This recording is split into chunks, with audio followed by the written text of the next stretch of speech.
Next on the Wounds of the Faithful podcast.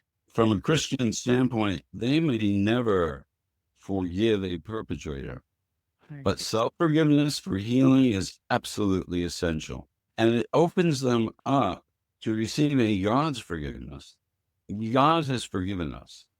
But sometimes we have to dare to forgive God for not being who we wanted God to be. Where was God in the midst of what I went through, right?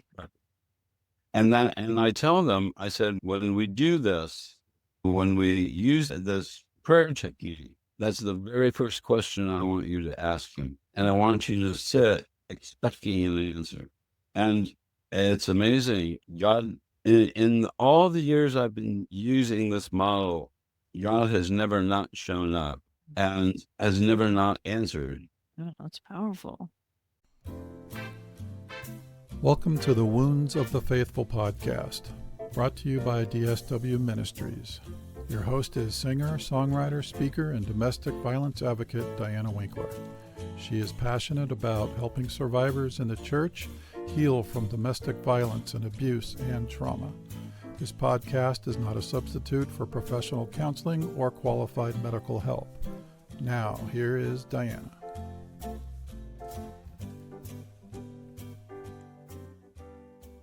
Hey, everybody. Welcome to the podcast. So glad that you're here with us.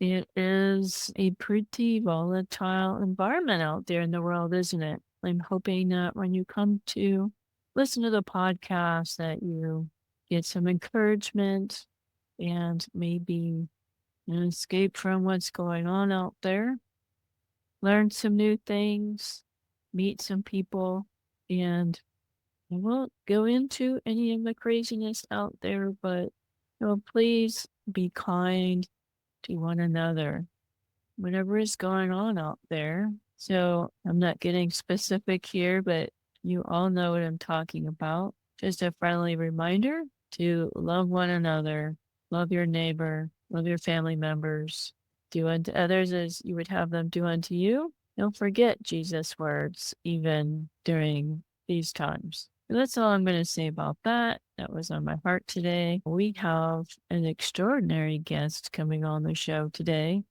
The podcast is no stranger to guests that talk about sex trafficking. And we do have an expert on that subject today, Dr. Benjamin Keys. And he has been doing this for 40 years. He reached out to be on the show, and I'm so excited to hear what he has to say because he's been doing this a long time and he has a lot of credentials and awards. Let me read to you some of his bio here, okay?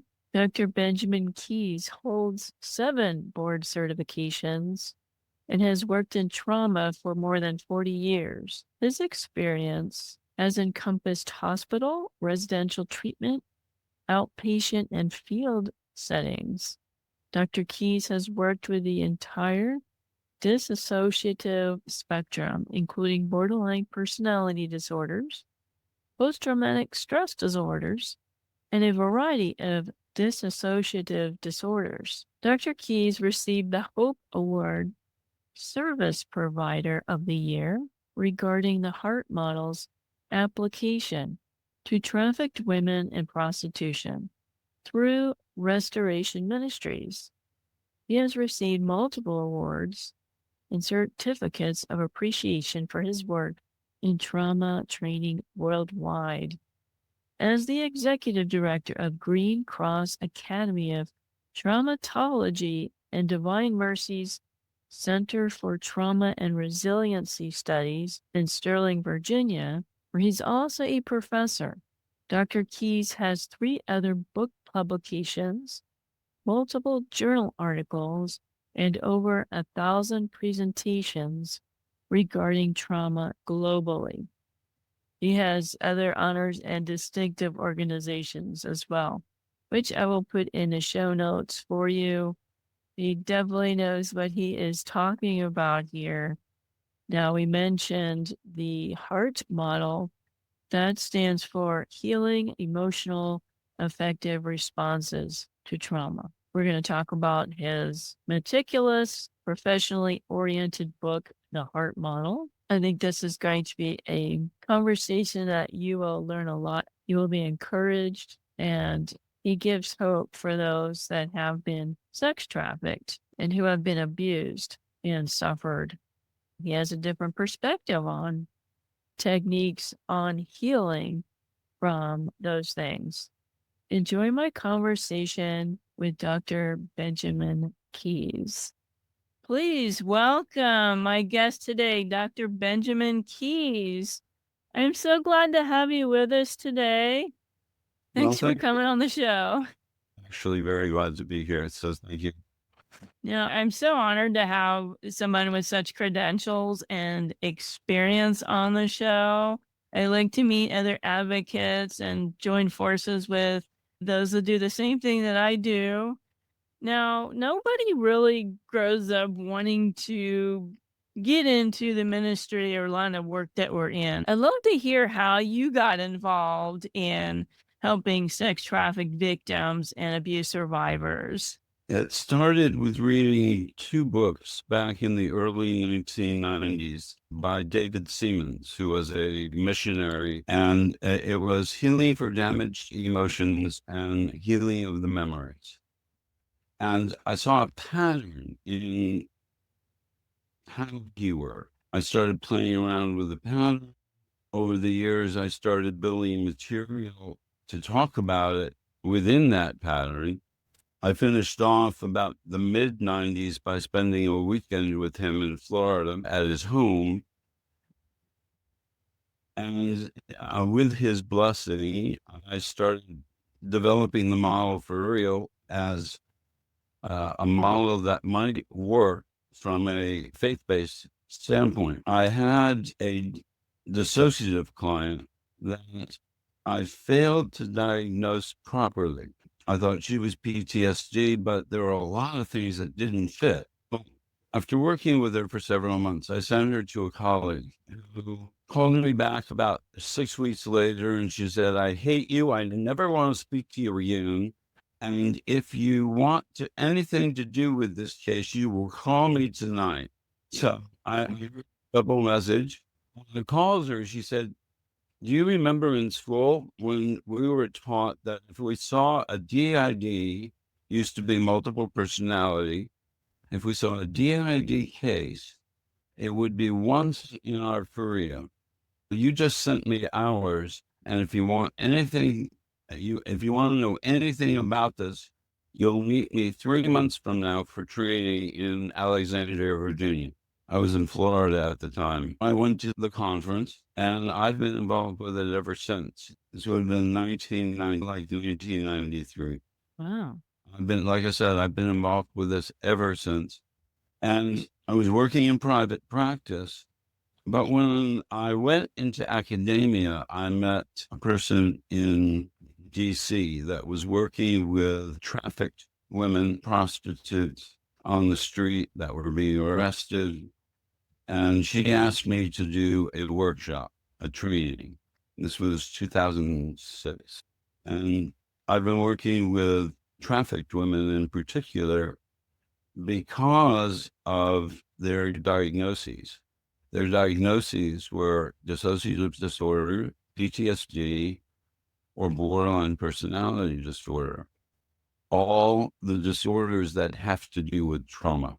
And in fact, as I said to you earlier, the model that developed is now called the Heart Model, developed out of the books and the relationship that I had with David Seamands, and what made sense to me as just good common sense in treatment. And what we did was we embraced the secular model and then put a faith-based overlay to it. So it was well accepted in secular conferences to be teaching about a faith-based model because it didn't conflict with the secular model. It was very compatible to. And that's really how it developed and how I got into this. Now, we all have heard of PTSD, but can you explain to the audience that isn't familiar with the other 2 disorders you mentioned? Sure. Borderline personality. Let me start with DID. DID, Dissociative Identity Disorder, used to be known as multiple personality disorder. It was changed in 2000 because of research. We used to believe that they were separate personalities that grew up alongside of each other and had to sort of work things out to eventually have it all come together in what we call integration. What we found was that it's a single personality that is fragmented, and the pieces of that fragmentation are what grow up alongside of each other. Hence the name change to be much more descriptive, dissociative identity rather than multiple personality. And it's the same process. There's usually a lot of amnesia between those parts. They don't know other parts in their own system, usually. And so the process and how you wear down that amnesia is you get the parts talking to one another, and over time, they begin to work out their issues, they work out their programs. I often call it family therapy with one person because it's the same process. You come alongside of each of those parts and join with them to help them to work out whatever is going on internally within their own system. And as you do that, it wears down those walls because the need for the separation disappears.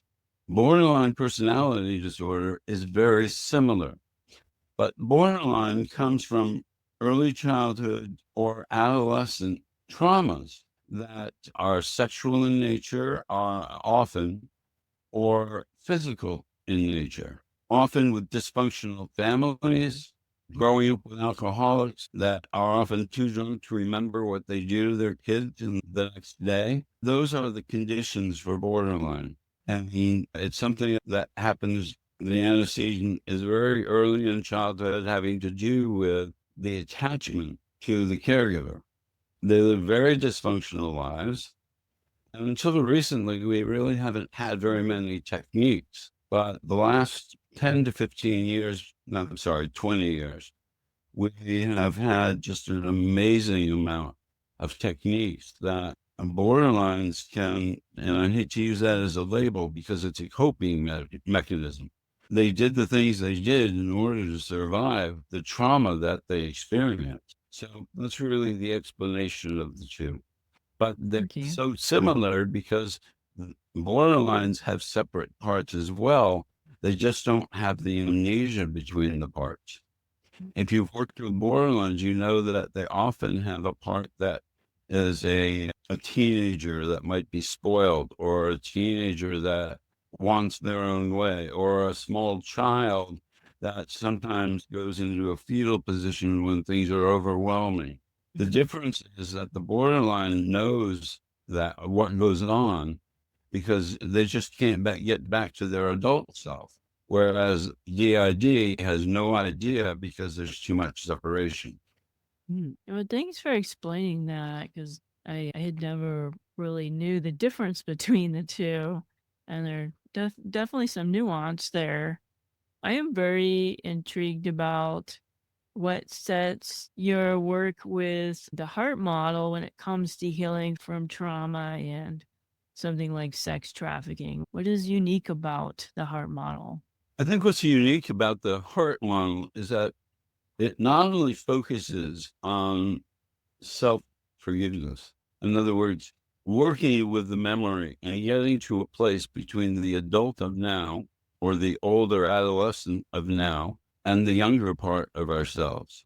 Because of dysfunction, very often that younger part hates the adult, hates the child, because very often the adult will blame the child. And yet the child was trying to cope in a situation that was rendered it powerless. They had to trust people who were untrustworthy and cope with a sense of helplessness and hopelessness and am I ever going to be okay? The other thing it does is that it introduces the client to a very real living God that is willing to interact with us. And we do that by using a It's a contemplative prayer technique by the Benedictine monks. And it's a way of allowing yourself to be in God's presence, however that you experience that, whether it's in pictures or it's a feeling or it's a cognitive thought, and letting God be God and you be you. And what that brings up are all the dysfunctional ways we have seen God. We have our own personal distortions of our own reality, but we also have spiritual distortions. When I think about myself, my introduction to God was Charlton Heston. Yeah, me too. 8 years old when I saw that film, The Ten Commandments. That was a God to be afraid of. That fire going into the mountains scared the heck out of me. Yeah.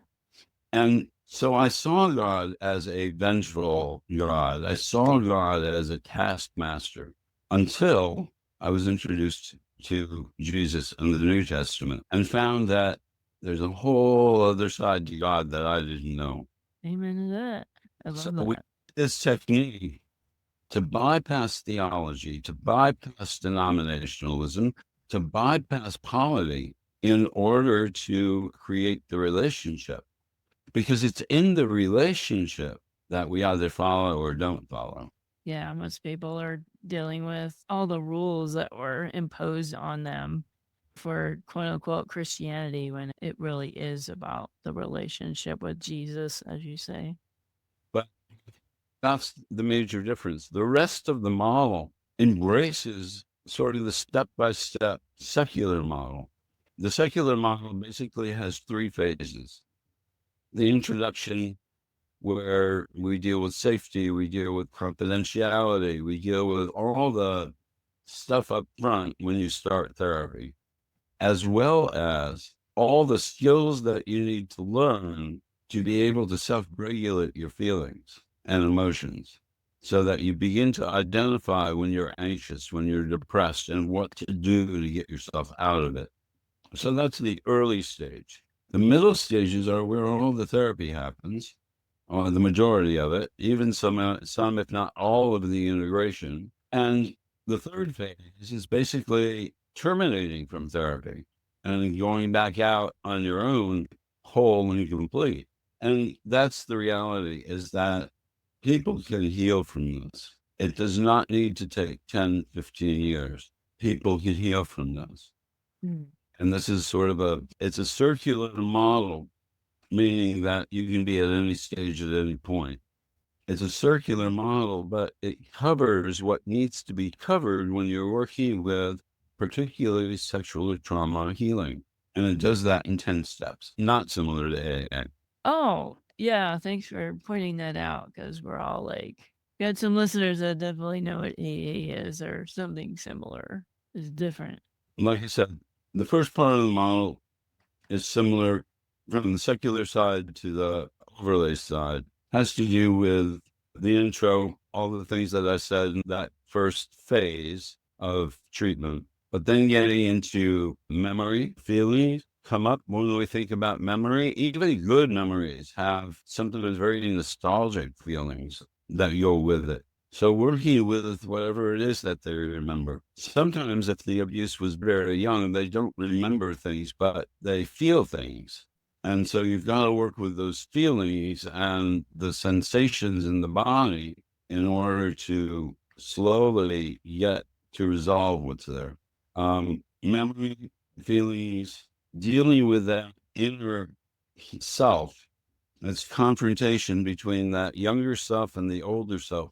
It's almost it's a counseling technique of getting the 2 parts to talk to one another, but finding a way to get to a place of self-forgiveness. From a Christian standpoint, they may never forgive a perpetrator, but self-forgiveness for healing is absolutely essential. And it opens them up to receiving God's forgiveness. God has forgiven us. But sometimes we have to dare to forgive God for not being who we wanted God to be. Where was God in the midst of what I went through, right? And I tell them, I said, when we do this, when we use this prayer technique, that's the very first question I want you to ask him. And I want you to sit expecting an answer. And it's amazing. God, in all the years I've been using this model, God has never not shown up and has never not answered. Oh, that's powerful. And yes, again, it's in the relationship.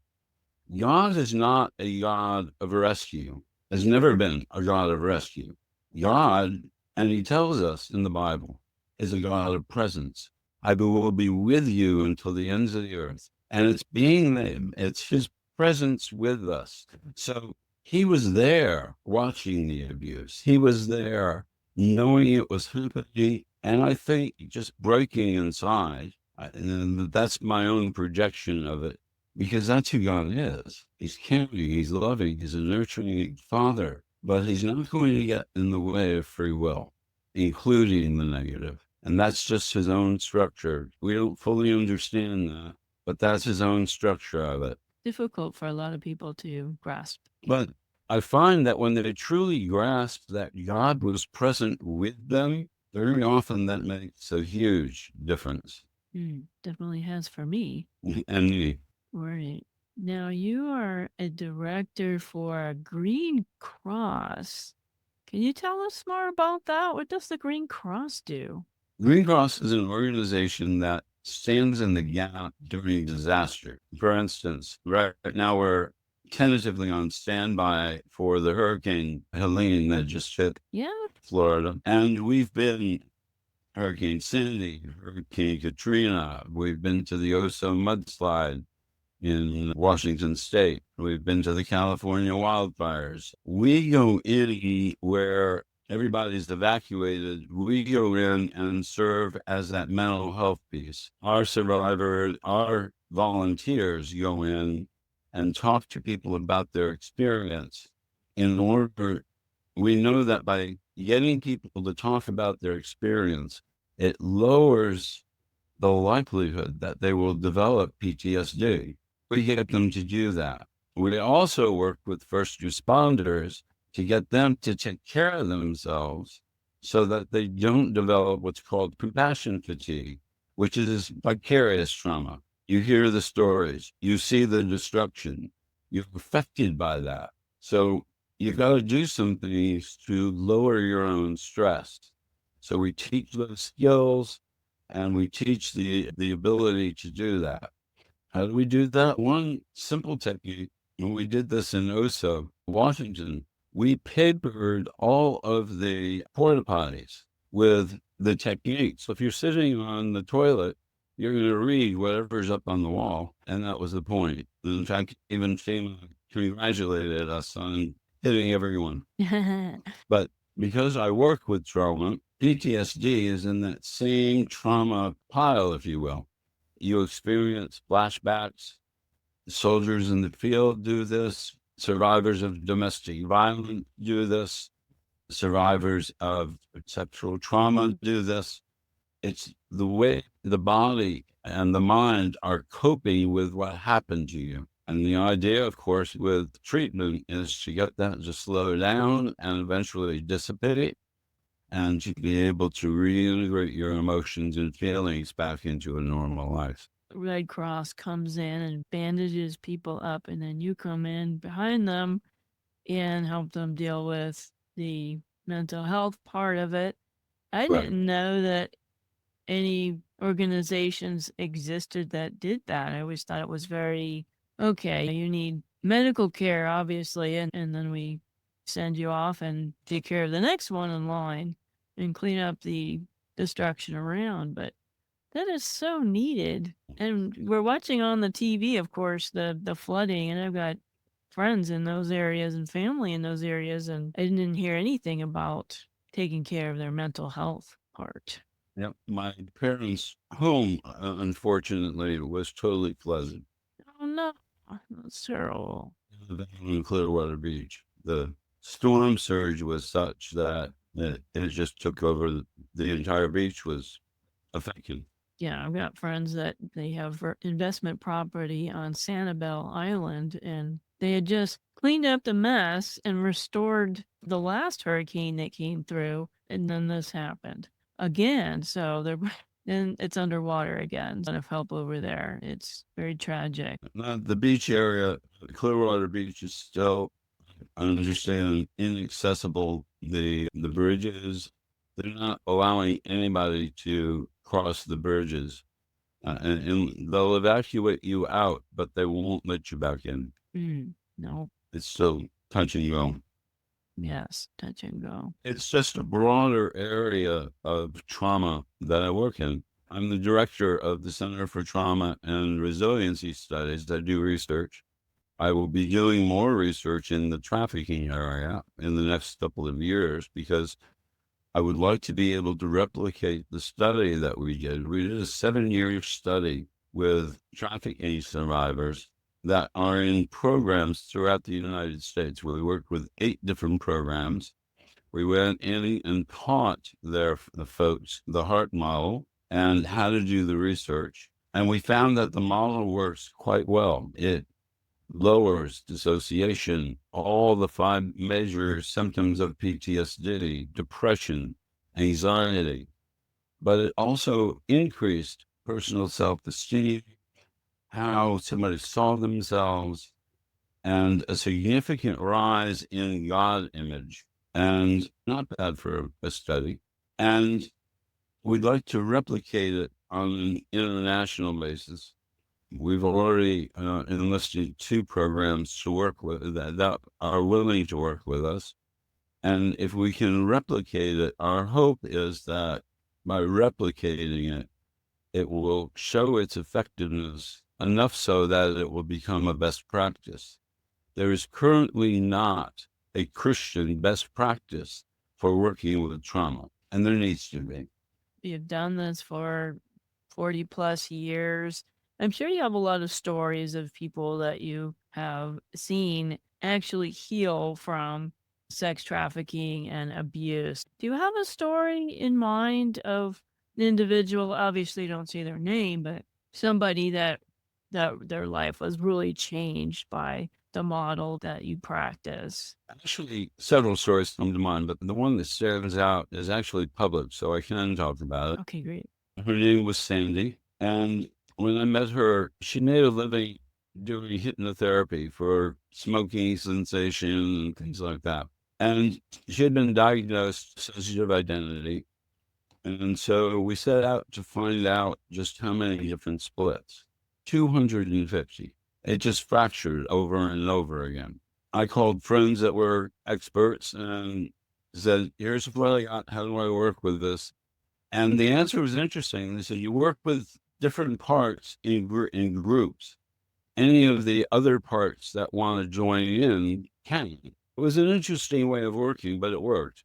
And I worked with Sandy for about 2 years. She had already had about 5 years of really good therapy before she came to me, except that everybody she worked with just kept opening her up and not putting her back together again. That's one of the things that I set out to do with her was let's close some of this back up. Let's resolve it. Let's end it and let's close it. She really worked hard. And in 2 years, she had fully integrated and was functioning. She went back to school, completed a master's in counseling and a doctorate in clinical psychology. She moved out to out to Colorado, bought property out there, traveled internationally speaking about sexual trauma. Her father used her for child pornography, starting at the age of 9 until she was about 13, passed around to his friends, filmed, and put out in the tapes put out for sale all over the world. She questioned a lot of it until she found out that her sister went through a lot of the same things. But she passed away a couple of years ago. And for me, it's been a real loss. I used to see her at conferences. It's one of those situations where she became a colleague and a friend long after she was a client. But we always had a special connection because of her allowing me to be part of that journey with her in her healing. And the work that she did was amazing. My goodness. Well, hats off to Sandy for doing the work. There is a book. I think you can still find it through Amazon. The title is E Pluribus Unum. It's Sandy's story along with a little bit of my clinical dialogue and the pictures that she drew, showing me and telling me what was going on inside her. Wow. And the pictures tell the entire story. That's intriguing. Wow. Oh, well, thanks for that story. That gives us hope that there is healing out there, even something that seems hopeless and so big and complex, that there is definitely hope. I'm going to put my controversial hat on and ask you if you've seen The Sound of Freedom and what your thoughts on it were. I have seen The Sound of Freedom. I thought it didn't go far enough. Ah, Yes, it was a gut punch, but it doesn't touch. When you think about these women, they are raped 8 to 12 times a night over months, years. That's just a massive amount of abuse. And then they have to deal with handlers, traffickers, pimps, the street, clients that beat them up or bruise them or hurt them, on top of everything else. Very often they turn to drugs because it's available, or alcohol to cope, and it just numbs them. It allows them to function and stay alive until this horror they live in is over. I didn't see that in that movie, and that's why I say it didn't go far enough. I would agree with you on that. And a lot of the girls in my healing groups with Mending the Soul, they've been trafficked by their own families. They weren't trafficked by another foreign country or somebody kidnapping them and taking them somewhere. It was their mother passed them around to all the male relatives, or the deacon at the church decided to traffic them. And so I think they left out that part, that a lot of times it's the boyfriend that's grooming or sexual abuse at home, and they run away and somebody scoops them up to use them. As in some other countries, and in various countries in Africa, it's the police that give the daughter away. But Yeah. it's because they've been coerced and enticed with a good job, money sent home. They're dirt poor. So it means money in their mind anyway. Money's going to come back. I can feed my other kids, show you a good education, a good job, and be able to eventually come back successful. So it's benevolent. It's a little selfish in that they're not able. They don't have the capacity because of their poverty. And these traffickers prey on that. We'll be sending teams over to Kenya next summer to do just that, is to warn pastors and to warn the churches here and talk about, here's the pattern. If you see this going on, stop it. And recognize a kid that's being trafficked. Those signs are really important. Airlines are starting to catch on finally. As are truckers. There's a huge trucking organization that's centered around stopping prostitution and trafficking at truck stops or anything to do with the business, because it brings the business down. I mean, it makes it difficult. Yeah, I come from a family of truckers, actually, and they would agree with that. And we talked about a lot of stuff today. Is there anything that we didn't talk about already that you wanted our audience to know about? I'll hold up the book so you can see it. Yes. Oh, wow. Look at that. It's available through Amazon and I think Barnes & Noble, but definitely through Amazon. You can find it under my name. Now, do you accept patients? I do, although I'm at the point where I'm keeping my practice very small. That's because my duties and speaking engagements and everything else are keeping me busy. But I have a handful of clients, about 8 right now, that I see on a regular basis. When somebody does leave the practice, I will usually fill that spot, but I don't have a huge practice anymore. I used to see 40, 42 people a week. I don't do that anymore because I teach full time and I administrate the center at the Divine Mercy University in Sterling, Virginia, is where I am. Yeah. There's only so many hours in the day, right? That's very true. And you probably have people that you could refer that could take on a few new clients. We train a lot of them at the center, and those that really take to the heart model and begin working with it do really well. And yes, we do refer to them. Excellent. How can the folks get in touch with you and learn more about what we talked about today, the heart model and Green Cross?